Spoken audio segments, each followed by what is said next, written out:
آج کل جس طرح جدید آلات کے ذریعے تشخیص کی جاتی ہے، مثال کے طور پہ انڈوسکوپی کی جاتی ہے، کیمرہ اندر داخل کیا جاتا ہے معدے کے اندر اور وہاں سے بائیوپسی بھی لی جاتی ہے، نمونہ بھی لیا جاتا ہے، یا اسی طرح کولونوسکوپی کے ذریعے تشخیص کی جاتی ہے کہ مقعد کے راستے سے ایک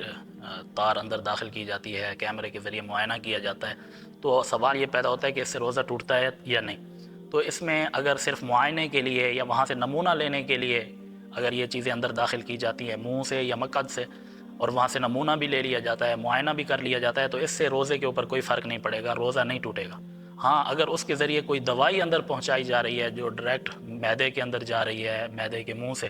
اور یا نیچے سے کوئی دوائی اندر پہنچائی جا رہی ہے، یا اس کے اوپر کوئی ایسا آلہ ہے جو وہاں معدے میں رکھنا ہے یا جسم کے اندر داخل کر کے اس کو ہمیشہ کے لیے وہاں رکھنا ہے، تو پھر اس سے روزہ ٹوٹ جائے گا۔ ادروائز روزے میں کوئی فرق نہیں پڑتا، انڈوسکوپی بھی کرا سکتے ہیں، کولونوسکوپی بھی کرا سکتے ہیں۔